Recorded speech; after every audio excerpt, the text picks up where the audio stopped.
Hello నమస్తే, ఎలా ఉన్నారు అందరూ? ఓకే, మన వ్యాకరణ ఏంటి నేర్చుకుంటున్నాం. సో వ్యాకరణలోని చెప్పిన టైప్స్ వర్ణ విచార్, పద విచార్, శబ్ద విచార్, వాక్య విచార్. సో ఫస్ట్ మనం ఈరోజు वर्ण विचार ఏంటో చూసుకుందాం. సో హిందీ వ్యాకరణ का वह भाग, हिंदी व्याकरण का वह भाग जिसमें वर्णों, वर्ण अंटे लेटर्स, अक्षरों की परिभाषा, उनके भेद, उनका उच्चारण अंटे प्रोनाउंसिएशन, उनके मेल से बने शब्द, नियमों का अध्ययन किया जाता है. దీనన్నిటి గురించి డీటెయిల్ గా చదువుకోవడమే వర్ణ విచార అని అంటారు. భాషకి సబ్సే छोटी इकाई, మీకు డిఎస్సి క్వశ్చన్లు కూడా అడుగుతుంటాడు, భాషకి సబ్సే छोटी इकाई क्या है అంటే वर्ण అంటే ध्वनि. ओके, जिसके और अधिक टुकड़े नहीं किए जा सकते हैं. वर्ण वर्ण అంటే వన్ లెటర్ కదా, దానికి మళ్ళీ వేరేగా డివైడ్ చేయడం ఉండదు కదా, అందుకే उसके अधिक टुकड़े नहीं किए जा सकते. वर्णों के व्यवस्थित और क्रमबद्ध समूह को ही हम वर्णमाला कहते हैं. ओके, वर्णों के व्यवस्थित क्रम सीक्वेंस దాన్నే మనం వర్ణమాల అంటాం, అంటే వరాసుగా వచ్చే లెటర్స్. सो वर्णों के भेद लेखन के आधार पर हिंदी वर्णमाला में कुल 52 అంటే 52 लेटर्स ఉన్నాయన్నమాట. ओके, सो इन्हें मुख्य रूप से 3 भागों में बांटा गया है. ओके, ఈ వర్ణమాల की टोटल 3 टाइप्स. फर्स्ट वन ఏంటి అంటే स्वर. ओके, स्वर ఏంటి, जिन वर्णों का उच्चारण बिना किसी अन्य वर्ण की सहायता से स्वतंत्र रूप से ప్రొనౌన్సియేషన్ చేసినప్పుడు ఏ లెటర్ హెల్ప్ లేకుండా మనం ప్రొనౌన్స్ చేస్తామో అది స్వర్ అంట అనమాట. సో ఇది 11 ఉన్నాయి. ఏంటంటే అ ఆ ఇ ఈ ఉ రు ఏ ఐ ఓ ఔ, ఇవి 11. स्वर कितने हिंदी में स्वर कितने हैं 11, 11. ఇది గుర్తు పెట్టుకోండి. ओके, सो नेक्स्ट स्वर 3 प्रकार के होते. ఈ స్వర్ ఏంటి 3 టైప్స్ అన్నమాట. ఫస్ట్ వన్ ఏంటి అంటే హ్రస్వ స్వర్, అంటే इनके उच्चारण में सबसे कम समय लगता है, तक्कु टाइम अ इ उ రు అలాగా. అలాగే సెకండ్ వన్ దీర్ఘ స్వరం, దీనికి ప్రొనౌన్సియేషన్ కొంచెం ముందు దాని మీద కొంచెం ఎక్కువ టైం పడుతుంది. ఆ ఈ ఊ ఏ ఐ ఓ ఔ. సో ఒక్కొక్కసారి క్వశ్చన్ అడుగుతాడు హస్ స్వర్ కితనే హై, సో కితనే హై 4 है 4. అలాగే దీ స్వర్ కితనే హై దీర్ఘ స్వర్ 7 है. సో ఇంకొకటి ప్లుత్ స్వర్ అంటారు. ఓకే, దీనికి ఓం అంటే ఈ రెండిటికన్నా ఎక్కువ టైం తీసుకుంటాం. ఓం అని ప్రొనౌన్సియేషన్ చేసినప్పుడు చూడండి ఎంత పెద్ద లాంగ్ చేస్తాం. సో అది ప్లుత్ స్వర్ అన్నమాట. ఓకే, ఇప్పుడు వ్యంజన్. స్వర్ గురించి అర్థమైంది కదా, ఇప్పుడు వ్యంజన్. व्यंजन ఏంటి, वर्णों का उच्चारण स्वरों की सहायता से किया जाता है. ఇది ప్రొనౌన్సియేషన్ ఏ లెటర్ చేసినా దీనికి కంపల్సరీగా హెల్పింగ్ ఉంటుంది. ఓకే, స్వర లెటర్స్ హెల్పింగ్ ఉంటుంది. ఇవన్నీ ఉన్నాయి 35, కానీ మూల రూప్ సే 33 ఉంటాయి. అవి ఏంటంటే చూద్దాం దాంట్లో ఒకటి. సో व्यंजन के भेद. సో व्यंजन के भेद టైప్స్ కదా व्यंजन. సో ఫస్ట్ వన్ స్పర్శ व्यंजन. కాటు ఇది కా వర్గ్ అంటాం.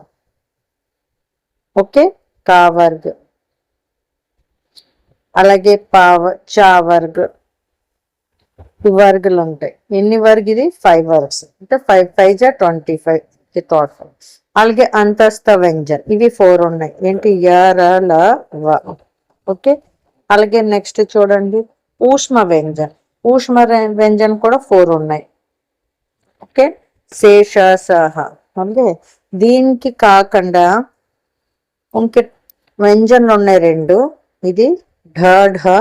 సో దీనికి ద్విగుణి కూడా అంటారు, లేదా ఉక్షిప్త వ్యంజన్ కూడా అంటారు. ఇది కూడా గుర్తు పెట్టుకోండి, హిందీలో తీసేశారు కానీ ముందు ఉండేది.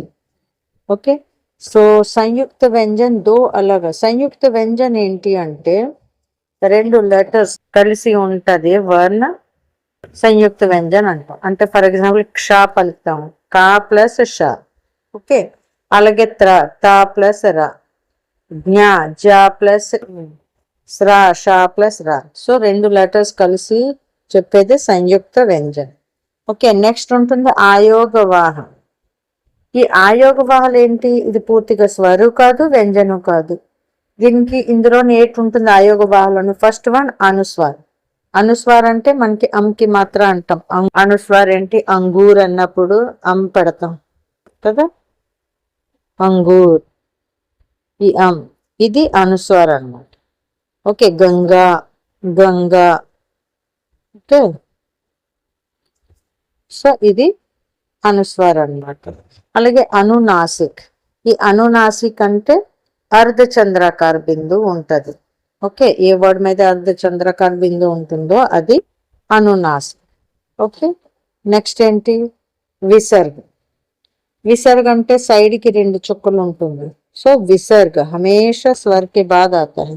విసర్గ అనేది ఎప్పుడు స్వర్ తర్వాతే వస్తుందంట. ఓకే, సో నెక్స్ట్ ఇవి కూడా దీనికి ప్రొనౌన్సియేషన్ చేసినప్పుడు చూడండి, అతహ హా పలుకుతుంది. Okay, next హలంత్. జబ్ కిసి వ్యంజన్ కా ప్రయోగ స్వర్ సే రహిత్ అంటే స్వర్ లేకుండా పలుకుతామో దాన్ని హలంత్ అంటాం. ఇప్పుడు ఇందులోని కిందన ఇలాగ రాసినప్పుడు అధక అధప ష రాసినప్పుడు కిందన ఒక గీత పెడతాం.